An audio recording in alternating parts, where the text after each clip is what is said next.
Have you ever woken up at 3 a.m. with your heart pounding, not from a nightmare but from a dream so vivid it felt more real than your waking life?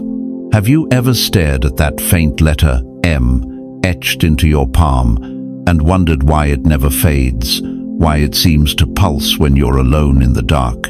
Have you ever felt like you're living someone else's life while your real self screams silently from behind a glass wall? Listen to me carefully, beloved. What if that crushing loneliness you've carried for decades isn't depression, but homesickness for a realm you can barely remember? What if that ache in your chest isn't anxiety, but a forgotten map humming from your soul, trying to guide you back to who you really are? You were never supposed to feel this lost. You were never supposed to question your worth in rooms full of people who don't see you.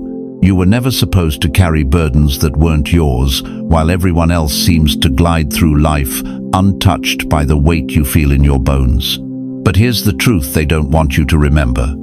You were marked before you were born, not cursed, marked, chosen. Set apart for something so sacred that the very forces of darkness have spent your entire life trying to convince you that you're ordinary. That crescent moon you see in clouds, in shadows, in the corner of your vision when you're praying, that's not coincidence.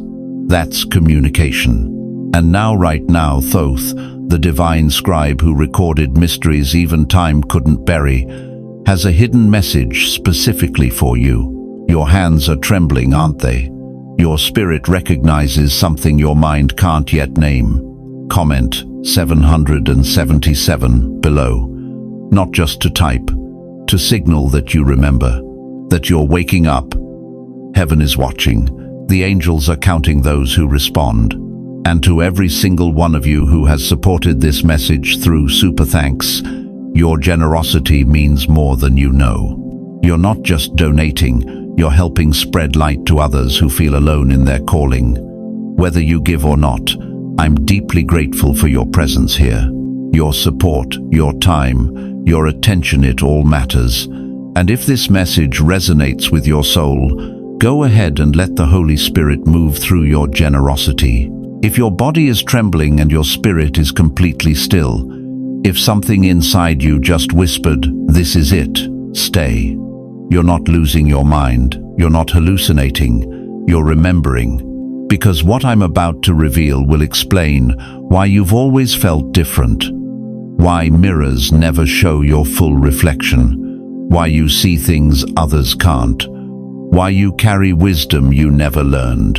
The veil is thinning, the sealed scroll is opening, and you were always meant to read it. Why do your dreams feel more real than your waking hours? Why does that faint letter M on your palm seem to glow when you're alone in prayer? Why has that crescent moon followed you through windows, clouds and shadows your entire life like a silent witness to something you can't quite remember? Stop right there. Touch your palm, right now. Feel that line, that curve, that marking you've carried since birth. You've probably stared at it 1,000 times, wondering if you were imagining things, wondering if you were losing your mind. But what if I told you that mark isn't random? What if I told you it's a seal, placed there before your first breath? You are not cracked, beloved. You were encrypted. Listen to me carefully. That M etched into your skin, it's not a coincidence, it's a coordinate. A divine GPS that's been trying to guide you home your entire life. And that crescent moon that appears when you're at your lowest, when you're crying out to God in the darkness. That's not your imagination playing tricks. That's heaven responding. The ancient scribes knew something we've forgotten. They understood that certain souls would be marked, sealed, chosen to carry messages across time itself. Thoth, the divine recorder of mysteries, understood that what appears broken to human eyes might actually be beautiful to divine sight. Consider Moses before the burning bush. Exodus 3:2 tells us the angel of the Lord appeared to him in flames of fire from within a bush. But here's what most people miss. Moses wasn't chosen because he was perfect. He was chosen because he was marked. Marked by exile, marked by failure, marked by questions that kept him awake at night. Just like you. You felt it, haven't you? That crushing weight of being different. That exhausting burden of seeing things others can't see, feeling things others dismiss, knowing things you never learned. You've stood in crowds and felt completely alone. You've smiled while your soul screamed. You've carried secrets that would sound insane if you spoke them aloud. But what if those aren't signs of weakness? What if they're signs of activation? The letter M. Do you know what it represents? In ancient Hebrew, it's the letter Mem, meaning water, chaos, the source of all life. It's the mark of those who can navigate the storms others fear. The crescent moon, it's the symbol of divine timing, of cycles, of death and rebirth. Together, they mark you as one who carries light through darkness. You've been running from this truth your whole life, haven't you? Trying to be normal, trying to fit in, trying to silence that voice inside that whispers, "You're here for something more." But every time you try to dim your light, every time you try to be small, something inside you rebels. Because chosen ones aren't meant to hide. Think about it. How many nights have you lain awake, staring at the ceiling, feeling like a stranger in your own life? How many times have you looked in the mirror and seen eyes that held more pain, more wisdom, more depth than your years should allow? How many times have you felt the weight of carrying everyone else's burdens while your own heart was breaking? That's not a curse. That's a calling. The prophet Jeremiah felt it too. God told him, "Before I formed you in the womb I knew you. Before you were born I set you apart." Jeremiah 1-5. Set apart, not set aside, not forgotten. Set apart for purpose so profound that the enemy has spent your entire life trying to convince you that you're ordinary. But you're not ordinary, are you? You never have been. You see patterns others miss. You feel storms before they arrive. You know when someone is lying before they speak. You walk into rooms and the atmosphere shifts. Animals trust you. Children gravitate toward you. Broken people tell you their secrets without knowing why. That's not coincidence. That's confirmation. The M on your palm is beginning to make sense now, isn't it? It's not a flaw in your design, it's proof of your assignment.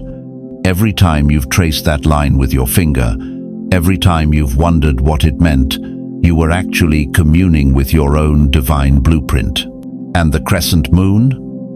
Look closer at your life. Notice when it appears. It shows up during transitions, doesn't it? During times of ending and beginning, during moments when you're being called to level up, to step into something greater. It's not haunting you, it's guiding you. The ancient ones understood what we've forgotten, that heaven communicates through symbols, through signs, through sacred geometry, written into the very fabric of creation. Your body is not separate from this divine language. Your body is the language.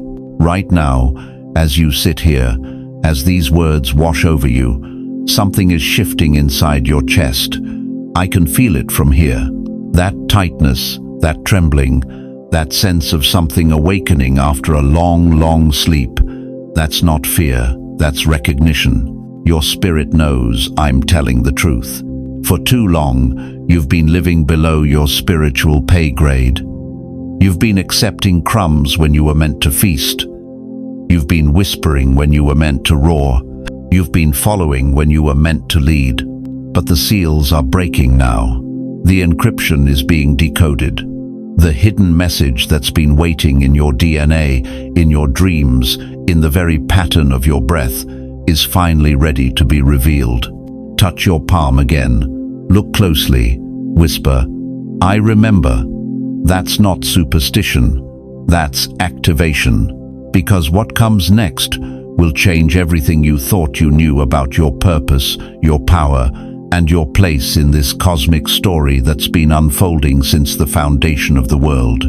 But first, you need to understand why they tried so hard to keep you from discovering this truth. Beloved, I need you to stop for a moment. Really stop. Put your hand on your chest and feel that heartbeat. That rhythm has been pounding through decades of doubt, hasn't it? Through years of wondering if God forgot your address. Through sleepless nights when you whispered into the darkness, "Why me? Why this loneliness that cuts deeper than any blade?" What if I told you that everything you believed about your isolation was a lie? You see, there's a difference between being abandoned and being preserved. There's a chasm between being forgotten and being hidden. And chosen one, you have spent your entire life confusing sacred concealment with divine rejection. Listen to your spirit right now. Can you feel it stirring? That's recognition. That's your soul remembering something your mind was never allowed to know. All those years, you felt invisible in crowded rooms. All those decades when your prayers seemed to bounce off the ceiling. All those moments when you looked around and wondered why everyone else seemed to have the handbook to life while you were stumbling in the dark. Those weren't signs of God's indifference. They were signs of His protection. You were being sealed, like a precious scroll wrapped in the finest silk and hidden behind the temple veil. Not because you were worthless, but because you were priceless. Not because you were broken, but because you carried something so sacred that it couldn't be exposed until the appointed time. Think about this. When archaeologists discover an ancient treasure, where do they find it? Buried, hidden, concealed from the chaos above, protected from the elements that would have destroyed it. The longer it was hidden, the more valuable it becomes when it's finally revealed. That's your story, beloved. That's been your story all along. Do you remember Hagar? Cast out into the wilderness, abandoned with her child, dying of thirst under the scorching desert sun. She felt forgotten, discarded, left to perish where no one would even find her bones. But in Genesis 16:13, something miraculous happened. In her deepest despair, she encountered the living God and gave Him a name no one had ever used before. El Roi, the God who sees me. Not the God who ignores, not the God who overlooks, the God who sees. Hagar discovered that even in the wilderness, even in the place of exile, even when human eyes had turned away, divine eyes were watching, divine hands were preparing, divine love was orchestrating. You are Hagar's daughter, chosen one. You are Hagar's son. You carry that same revelation in your bones. But here's where it gets deeper. Here's where your heart might start racing because the truth is almost too beautiful to believe. Your wilderness wasn't punishment. It was preparation. Every tear you cried in secret was collected in heaven's bottle. Every prayer you whispered when no one was listening was heard in the throne room of eternity. Every night you felt like giving up was another night you proved you were made of something unbreakable. You didn't survive to be ordinary. You were sealed for this time. Do you understand what that means? You weren't preserved so you could blend into the crowd. You weren't hidden so you could live a quiet, unremarkable life. You were concealed like a sword in its sheath, like wine aging in the cellar, like a seed buried in winter soil. The loneliness that nearly killed you was actually saving you. From what?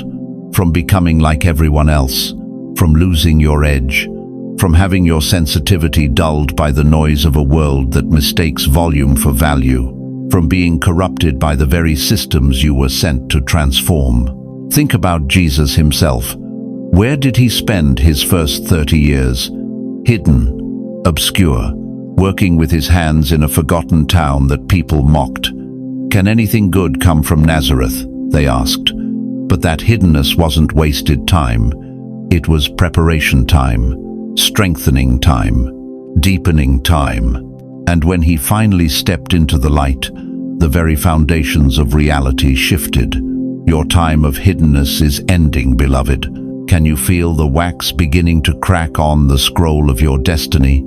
The enemy has spent years trying to convince you that your sensitivity was weakness, that your depth was dysfunction, that your inability to stomach shallow conversations and fake relationships was a character flaw. But what if it was actually divine programming? What if you couldn't tolerate the artificial because you were designed to recognize the authentic? You were the scroll behind the veil, and now the wax is cracked. But this revelation comes with a warning. Once you understand why you were hidden, you can never go back to believing you were forgotten. Once you recognize the sacred purpose behind your preservation, you can never again play small to make others comfortable. The question burning in the air right now is this: are you ready to stop hiding from your own magnificence? Are you prepared to step out of the wilderness and into the calling that has been waiting for you your entire life? Because, beloved, your isolation is ending, your obscurity is lifting, and the world that couldn't see you when you were being prepared is about to witness what happens when a hidden chosen one finally steps into the light. But there's something else you need to understand about this transition. Something crucial about what happens when the sealed becomes the revealed. You know that feeling, don't you? Walking into a room and watching conversations suddenly shift. Not because you said anything, not because you did anything wrong, but because your very presence carried something the room wasn't prepared to handle. They called it awkward. You called it confusing. But what was really happening was this: your frequency was disrupting their carefully constructed illusion. You see, beloved, you were never made to blend. You were made to break, to shatter the glass ceiling of collective numbness, to walk into spaces where people had grown comfortable with lies and make the truth so undeniable that they couldn't ignore it anymore. Think about it. How many times have you been told you're too much? Too sensitive, too intense, too emotional, too questioning, too deep for casual conversation. But what if I told you that every time someone said you were too much, what they were really confessing was this: you see what we're not ready to face. Your eyes have always cut through surface pleasantries straight to the bone of truth. Your heart has always felt the weight of unspoken pain in rooms full of forced smiles. Your spirit has always detected the cracks in foundations others thought were solid. That's not a flaw, chosen one. That's your divine assignment. Look at Nelson Mandela, 27 years in prison because his vision of equality was too much for a system built on oppression. They locked him away because his truth threatened their comfortable lies. But did that diminish him? Did that silence his calling? Number. It refined it. It concentrated it. It turned him into something so pure, so undeniable, that when he finally walked free, even his captors had to bow to the power of what he carried. Consider Joan of Arc, a teenage peasant girl who claimed to hear the voice of God. They called her delusional, unstable, dangerous. Why? Because her certainty exposed their doubt, because her courage revealed their cowardice, because her direct line to divine purpose made their political maneuvering look pathetic. They burned her at the stake for being too much, but centuries later we remember her name while theirs are buried in the dust of history. And Thoth himself, the divine scribe whose wisdom was so profound, so threatening to human systems of control, that his teachings were hidden, buried, encrypted in symbols only the awakened could decode. You carry that same disruptive vibration, that same dangerous clarity. That's why family gatherings have always felt like wearing clothes that don't fit. That's why workplace small talk has always made your soul ache.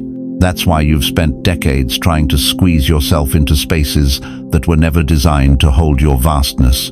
But here's what they never told you about being too much. In Matthew 5:14, Jesus said, "You are the light of the world. A city set on a hill cannot be hidden." Notice he didn't say try to be the light. He said you are the light. Present tense. Unchangeable reality. Light doesn't apologize for revealing what darkness tried to hide. Light doesn't dim itself to make shadows feel comfortable.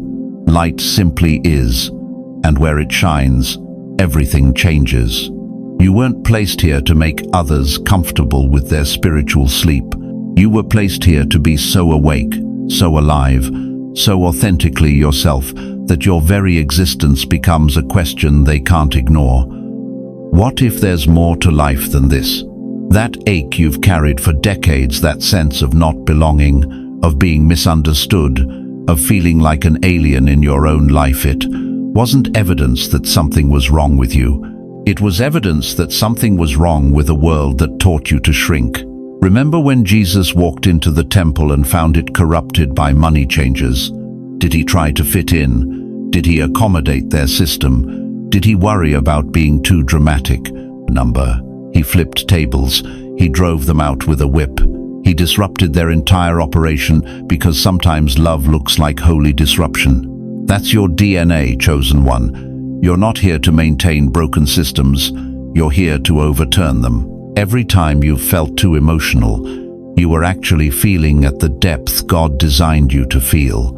Every time you've been called too intense, you were operating at the spiritual voltage you were created to carry.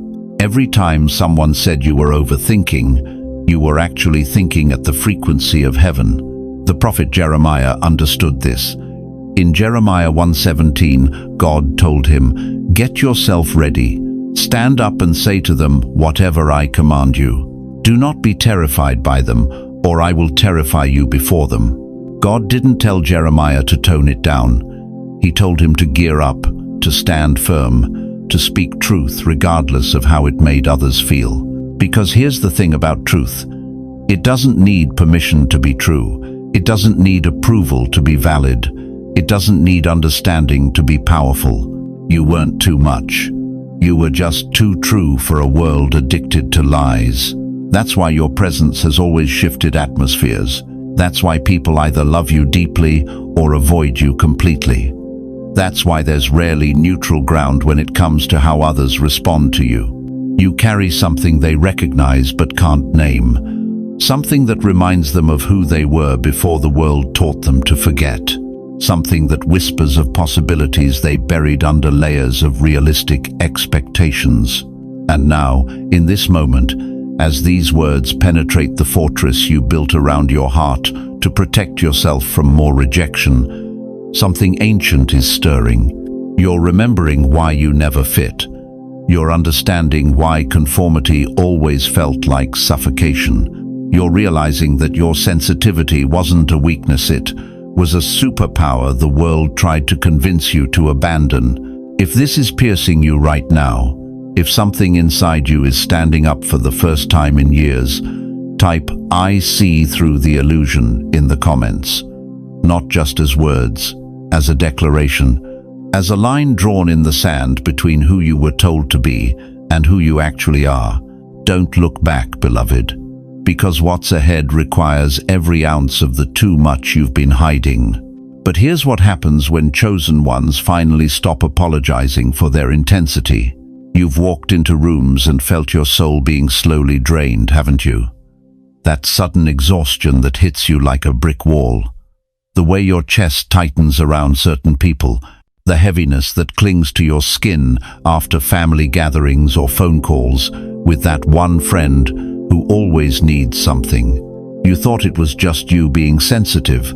You blamed yourself, called it anxiety, maybe even took medication for it. But what if I told you that wasn't your imagination? What if that crushing fatigue was spiritual theft happening right under your nose? Listen to me, beloved. Your energy field, that invisible force that surrounds your body like a sacred bubble, isn't just some new age concept. It's biblical, it's real, and right now, it's under attack. In Micah 2:1-2, the prophet warns us, "Woe to those who plan iniquity, who plot evil on their beds. At morning's light they carry it out because it is in their power to do it. They covet fields and seize them, and houses, and take them. They defraud people of their homes, they rob them of their inheritance." You see, not all theft happens with broken locks and stolen possessions. Some people steal what's more precious than money. They steal your peace, your joy, your very life force, and they do it with a smile. That person who calls you just to dump their problems and never asks how you're doing, that's not friendship, that's feeding. That relative who guilt trips you into carrying their emotional baggage, that's not love, that's vampirism of the spirit. Dr. Gabor Mate, one of the world's leading trauma experts, says this: trauma is not what happens to you. Trauma is what happens inside you as a result of what happened to you. But here's what he doesn't tell you. Trauma doesn't just wound you, it creates holes in your energy field, and those holes become doorways for others to drain you. Have you ever noticed how some people leave you feeling energized, while others leave you feeling like you've been hit by a truck? That's not coincidence. That's your field responding to theirs. Some people feed on your light, not because they're evil, but because they're starving. They've disconnected from their own source of divine energy, so they unconsciously latch onto yours like spiritual parasites. Your mother, who sighs dramatically every time you set a boundary. Your friend who only calls when they need something. That coworker who somehow makes every conversation about their problems. They're not doing this consciously, but they're doing it. And here's the devastating truth. You've been trained to allow it. Christianity taught you to turn the other cheek, to be selfless, to put others first. But nowhere in Scripture does Jesus say to let people drain your divine essence until you're a hollow shell of who you were meant to be. Even Jesus withdrew from the crowds to recharge. Luke 5:16 tells us, "But Jesus often withdrew to lonely places and prayed." If the Son of God needed to protect his energy, what makes you think you don't? Your field isn't just a presence, it's a signature. It's the fingerprint of your soul. And beloved, it's been hacked. Think about your smartphone. When someone hacks it, they don't announce themselves. They work in the background, slowly draining your battery, stealing your data, corrupting your files. That's exactly what's happening to your spiritual field. But here's where it gets really dangerous. When your field is compromised, you don't just lose energy, you start absorbing their trauma, their fear, their depression, their anger, until you can't tell where you end, and they begin. Have you ever left a conversation feeling angry about something that wasn't even your problem? Have you ever found yourself worrying about someone else's situation more than they do? Have you ever felt responsible for another person's happiness? That's not compassion, that's contamination. Jesus said in Matthew 10:16, "Be as shrewd as snakes and as innocent as doves." Innocent enough to love, shrewd enough to protect yourself from those who would consume your divine light. Right now, as you're listening to this, scan your relationships. Who in your life takes more than they give? Who makes you feel guilty for having boundaries? Who seems to get stronger while you get weaker? That's your energy being stolen, and it's time to take it back. Your body knows the truth even when your mind makes excuses. That knot in your stomach when their name appears on your phone, that sudden headache after spending time with them, that inexplicable exhaustion that no amount of sleep can cure. Stop calling it sensitivity. Start calling it discernment. The enemy's greatest weapon isn't violence, it's proximity. He doesn't need to attack you directly when he can send people who will drain you slowly, subtly, until you forget what it feels like to be full of light. But you, chosen one, you were marked with the M and the crescent moon for a reason. Your field is more powerful than theirs. Your light is brighter. Your connection to the divine is stronger. And that terrifies them. So they've spent years training you to leak, to give until you're empty. To believe that saying no makes you selfish.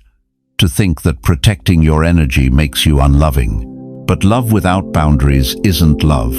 It's enabling. And enabling someone's spiritual parasitism doesn't help them, it destroys you both. Place your hand over your chest right now. Feel that sacred space where your heart beats with divine rhythm. Say it with me. I take back my field. Feel that shift in the atmosphere around you. That's your energy returning home. That's your field remembering its true frequency. But taking back your field is just the beginning, because once you've reclaimed your energy, you need to learn how to weaponize it for the kingdom of God. And that's exactly what we're going to discover next. Chosen one, I need you to stop for a moment. Really stop. Because what I'm about to reveal will shatter every excuse you've made for why your life feels so heavy, so limited, so impossibly difficult, while others seem to float through existence untouched by the weight that crushes your chest every morning. Those limits you carry, they weren't born in you. They were programmed into you. That voice in your head that whispers, "You're not enough," that's not your voice. That crushing fear of taking up space, of shining too bright, of asking for what you need, that terror didn't originate in your soul. It was planted there like a virus, passed down through bloodlines, like a spiritual inheritance you never asked for. Have you ever wondered why you apologize for existing? Why you shrink when you should expand? Why you carry guilt for crimes you never committed? Listen carefully.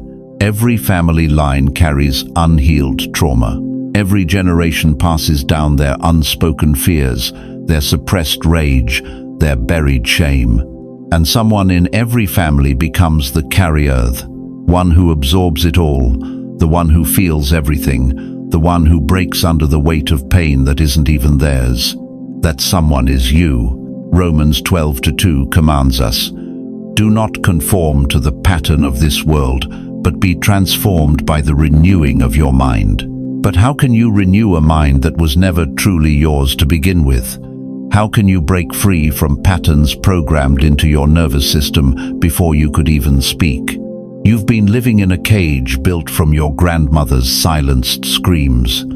You've been breathing the recycled air of your father's unexpressed grief. You've been carrying your mother's unlived dreams like stones in your pockets, wondering why you can never seem to fly. The great psychologist Carl Jung understood this when he said, "Until you make the unconscious conscious, it will direct your life and you will call it fate."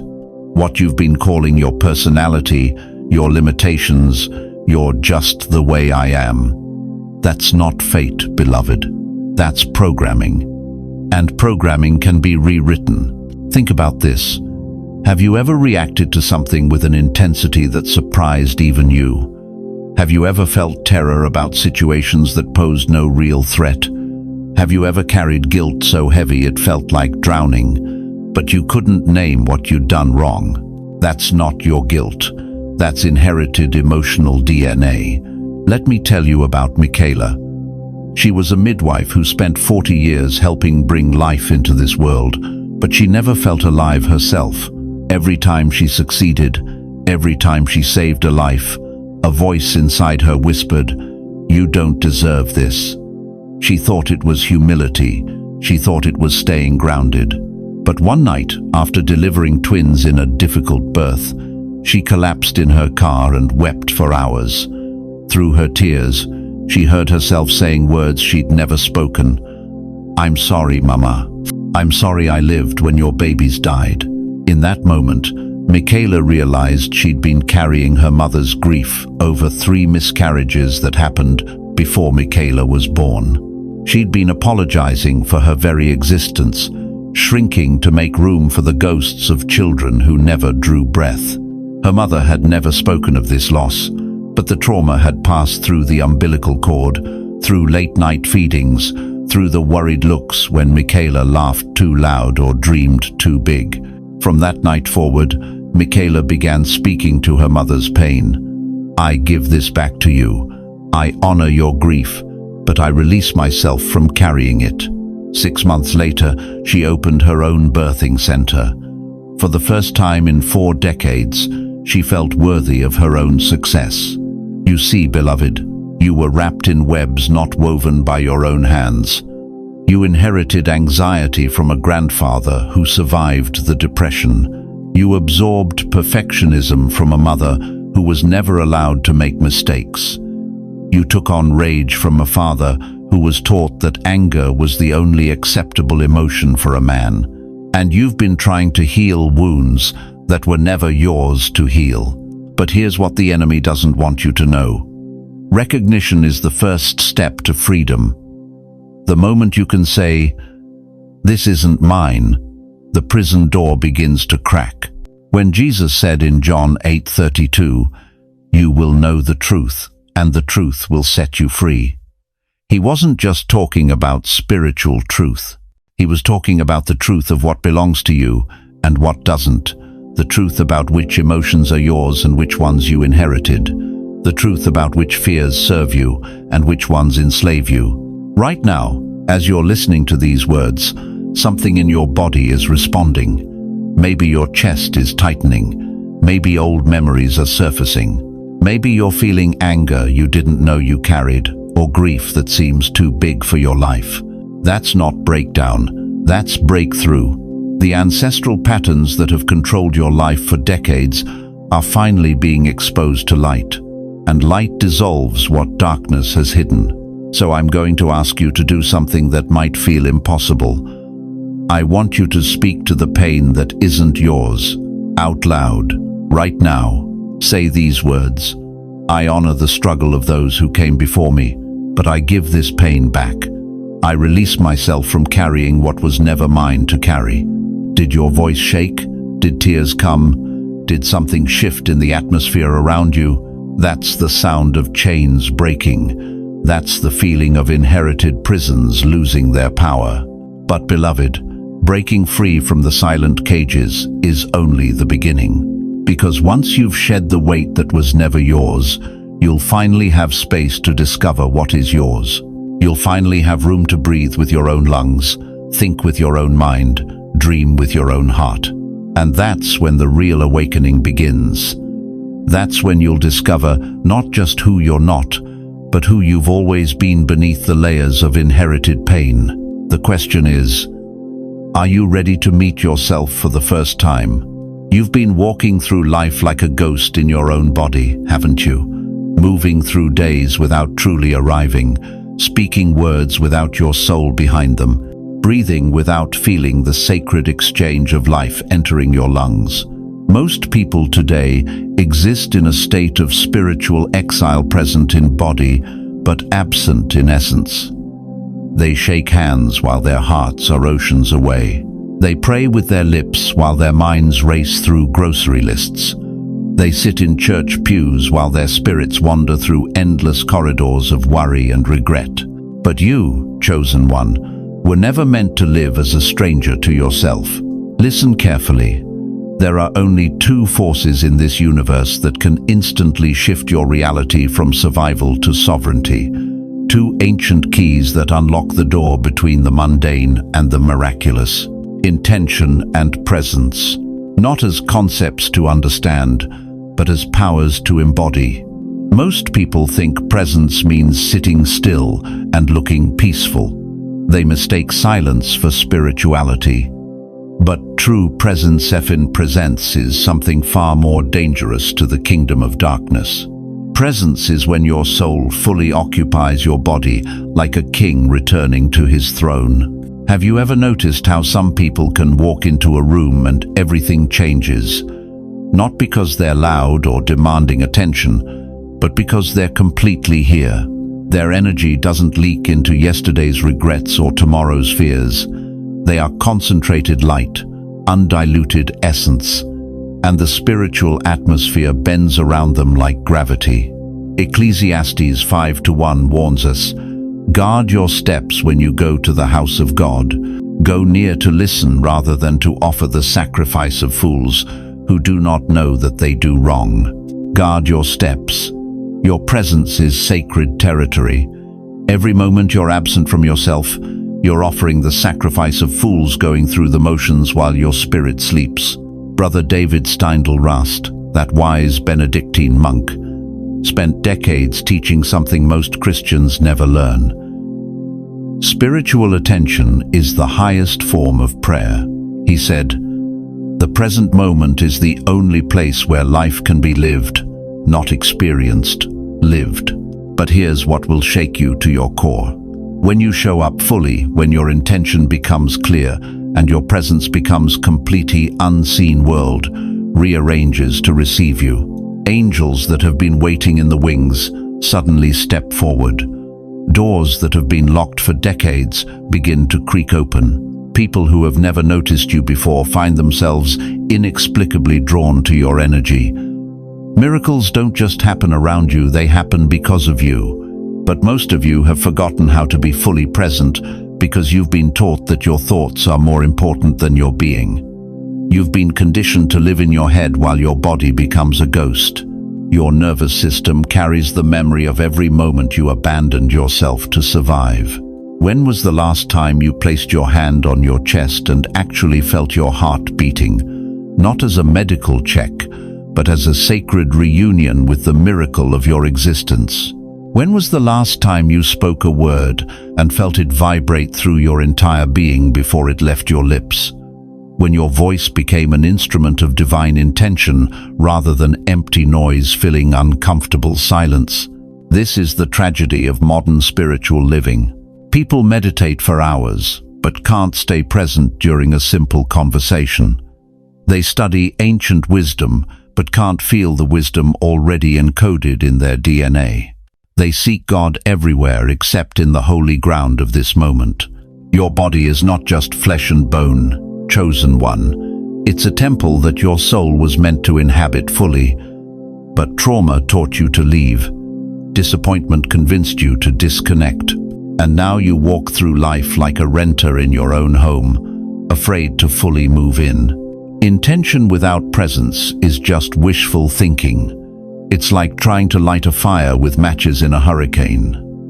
Presence without intention is like being a candle that gives off light but has no idea why it burns. But when these two forces unite within you, when your soul comes home to your body and your purpose becomes crystal clear, you don't just pray, you become a living prayer. You don't just have faith, you become faith incarnate. You don't just seek God's will, you become the place where His will touches earth. This is what terrifies the enemy about awakened chosen ones. Not that you'll read more scripture or attend more services, but that you'll become fully present in your divine authority. That you'll stop asking permission and start taking your rightful place as sons and daughters of the Most High. Right now, stop reading for just 30 seconds. Place both hands on your heart. Close your eyes. Take one breath so deep it reaches places in your chest that have been holding their breath for years. Feel that? That's not just oxygen entering your lungs. That's your soul remembering what it feels like to come home. Now whisper these words. I am fully here. I am fully present. I am fully awake. Did your voice shake? Did something inside you tremble with recognition? That's not weakness, that's power remembering itself. But here's the question that will determine whether you rise into your divine calling or continue sleepwalking through your sacred assignment. Are you ready to stop living as a visitor in your own life and start dwelling in the fullness of who God created you to be? Because what's coming next will require you to be completely here, completely awake, completely alive. And the forces that have kept you scattered and distracted are about to be challenged in ways they never saw coming. Listen to me, chosen one. That stabbing pain in your lower back that doctors can't explain, that knot in your throat that tightens every time you try to speak your truth, that crushing weight on your chest that makes you feel like you're drowning in your own skin. Stop calling it broken. Stop medicating it into silence. Stop apologizing for what your body is trying to tell you. What if I told you that your pain isn't a malfunction, it's a message? What if every ache, every chronic condition, every mysterious symptom that's plagued you for years has been your body desperately trying to deliver a prophecy you've been too afraid to hear? Your shoulders carry the weight of everyone else's problems because you were born to be an intercessor. Your gut churns with anxiety because it's processing spiritual toxins others can't even detect. Your chest tightens because your heart is literally breaking for a world that's forgotten how to love. You think your body is failing you. But what if it's been faithful all along? In Isaiah 48:10, God declares, "Behold, I have refined you, but not as silver. I have tested you in the furnace of affliction." That furnace isn't punishment, beloved. It's purification. Your body has been the altar where transformation happens, where pain becomes prophecy, where suffering births wisdom. Maya Angelou understood this sacred truth when she said, "People will forget what you said, people will forget what you did, but people will never forget how you made them feel." Your body remembers everything, every wound, every betrayal, every moment you swallowed your voice to keep the peace. It's been keeping score not to torment you, but to testify. Let me tell you about Elias, a violinist from Boston. For 23 years, he suffered from migraines so severe they brought him to his knees. Doctors ran every test, prescribed every medication. Nothing worked. Then one evening, during a particularly brutal attack, he picked up his violin and played. The pain didn't just ease, it transformed into the most haunting, beautiful melody he'd ever created. That's when he realized the truth. His migraines weren't medical problems. They were symphonies trapped in silence, divine compositions his spirit couldn't birth through normal means. His pain was propheticid, was music waiting to be released. What if your symptoms are sermons and your body is the preacher? Romans 12:1 calls us to present your bodies as a living sacrifice, holy and acceptable to God, which is your spiritual worship, not your mind, not your emotions, your body. Because the flesh remembers what the spirit has experienced across lifetimes, across generations, across realms of existence your conscious mind can't access. That chronic fatigue you've battled, maybe it's your soul's way of saying, "Stop running from what I need to show you." That insomnia that keeps you awake at 3 a.m., perhaps those are the sacred hours when heaven downloads revelations your busy daytime mind would never receive. Sarah knew this truth. After losing her husband of 42 years, she couldn't move. Literal paralysis gripped her legs. Physical therapy failed. But one night, alone in her living room, she began to sway. Just slightly, then more. Then she was dancing, really dancing for the first time since the funeral. Her body wasn't broken by grief, it was being rebuilt by it. Stop medicating your mystical experiences. Every time you numb the pain with pills, with busyness, with forced positivity, you're silencing a prophet. Every time you shame your body for its sensitivity, you're rejecting divine communication. Every time you wish you were normal, you're asking God to take back your gift. Your nervous system isn't oversensitive, it's supernaturally sensitive. You feel the spiritual temperature of every room you enter because you were designed to be a spiritual thermometer. You absorb other people's emotions because you're meant to transmute them through prayer, through presence, through the alchemy of love. But here's what breaks my heart. You've been carrying shame about carrying so much. You've been apologizing for being exactly what God created you to be. Touch that place in your body that aches the most. Right now, place your hand there. Feel the heat, the tension, the whispered stories your flesh has been trying to tell you. Don't analyze it. Don't fix it. Just acknowledge it. Now say these words. I'm not leaving you anymore. I'm listening. Speak to me. Feel that? That's not your imagination. That's recognition. Your body has been waiting your entire life for this moment. The moment you stopped treating it like an enemy and started honoring it as a temple. The pain in your joints isn't arthritis, it's ancestral trauma being released through your lineage. The tightness in your chest isn't anxiety, it's compressed love that's finally finding space to expand. The fog in your mind isn't agents, clearing away everything that isn't essential to your divine mission. You were never broken, chosen one. You were prophetic. But if your body has been speaking prophecy through pain, what happens when you finally start listening?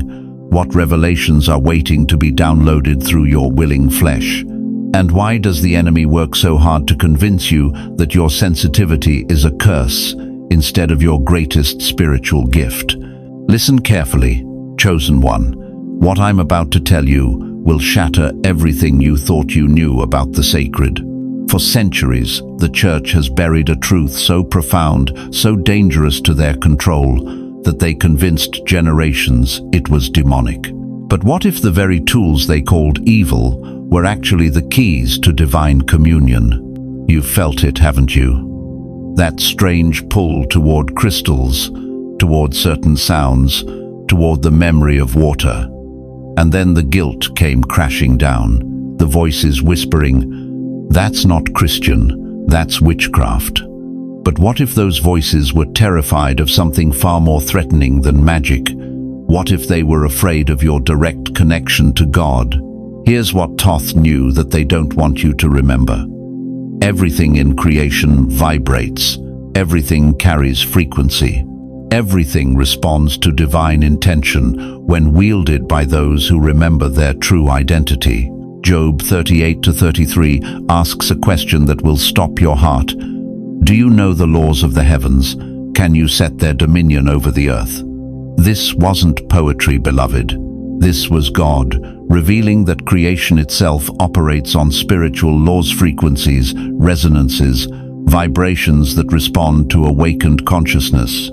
Dr. Masaru Emoto proved what the ancients always knew. Water exposed to words of love formed perfect crystalline structures. Water cursed with hatred became chaotic, broken. If a simple word can restructure H2O at the molecular level, what happens when you, marked with divine purpose, speak over the water in your own body? Stop and feel this truth settling in your bones. 70% of your body is water.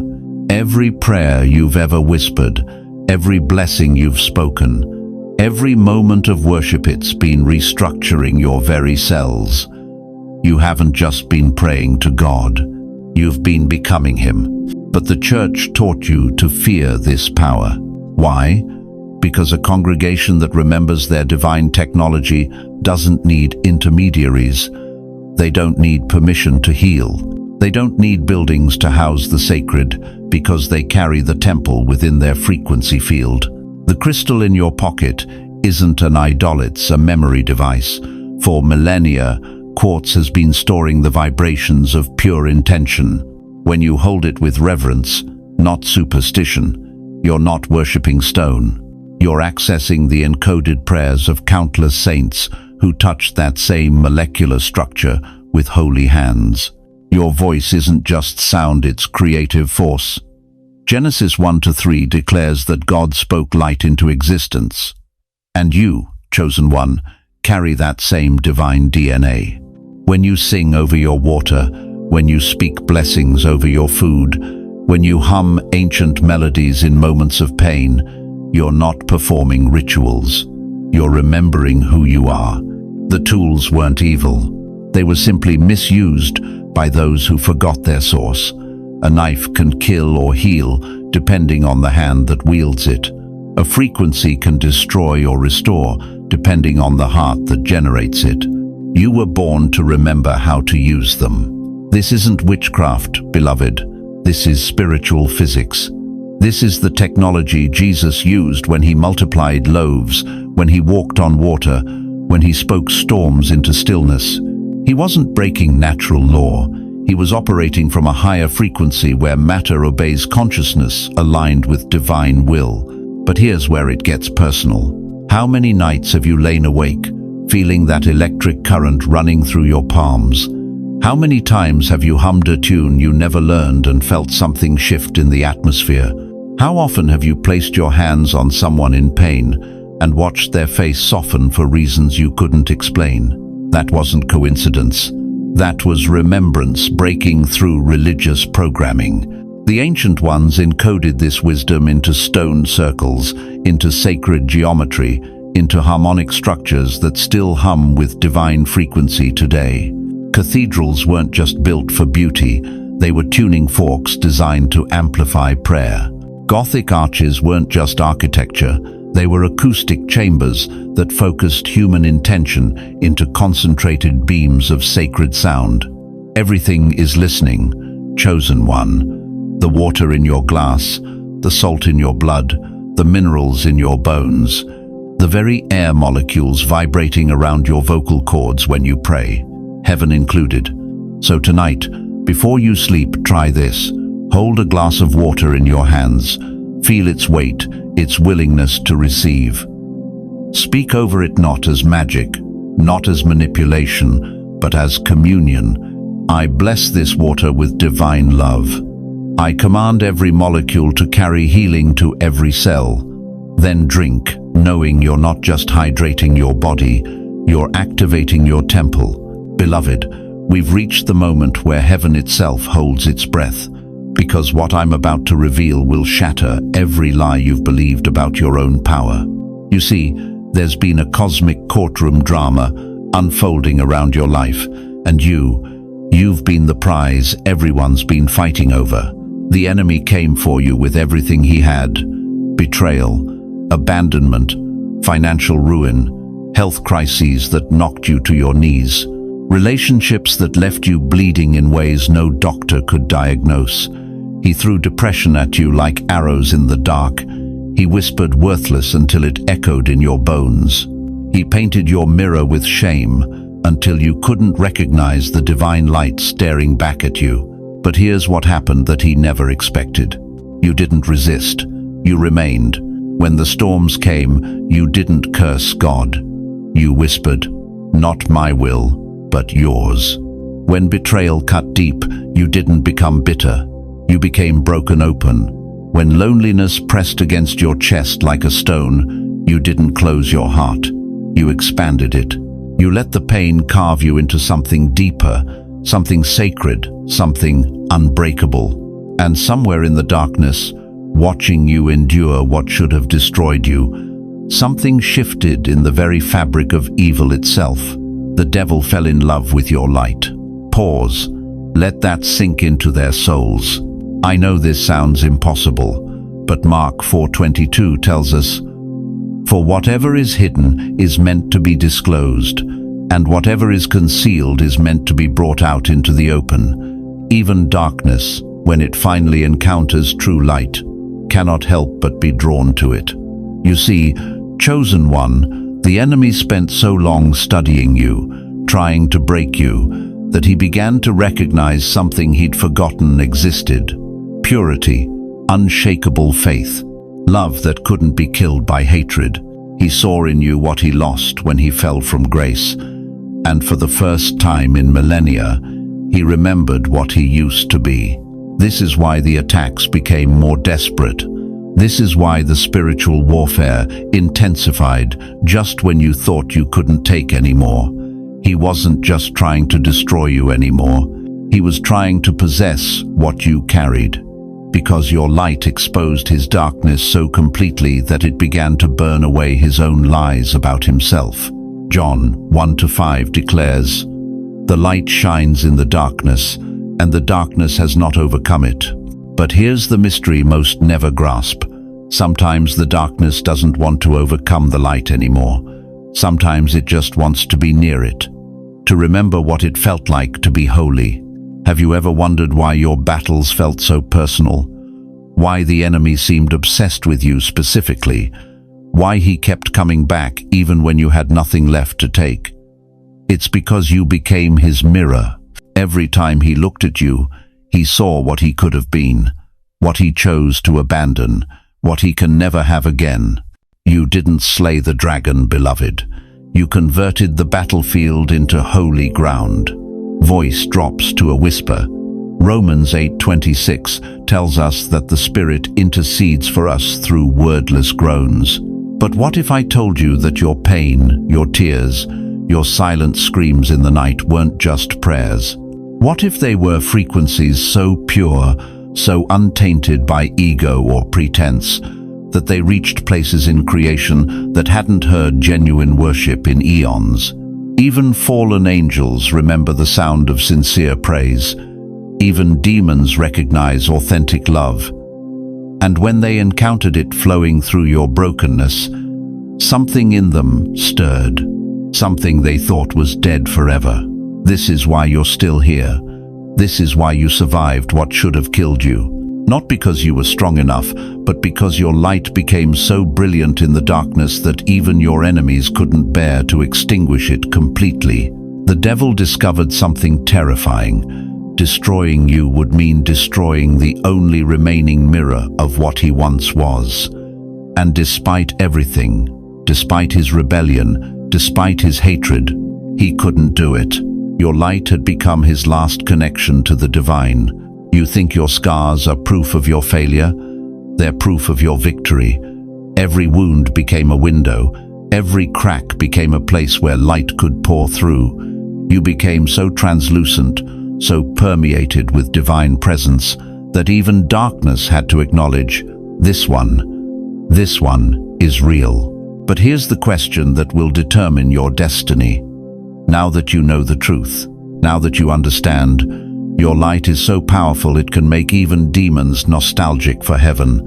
What will you do with it? Will you hide it under the bushel of false humility? Will you dim it because others can't handle the brightness? Will you apologize for being a living reminder of what authentic faith looks like?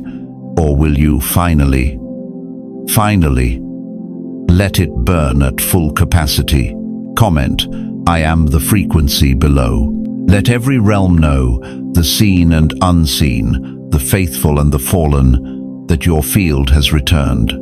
That you remember who you are, that the light they've been drawn to, the light they've been fighting over, is no longer hiding. Your frequency is about to shift the entire battlefield.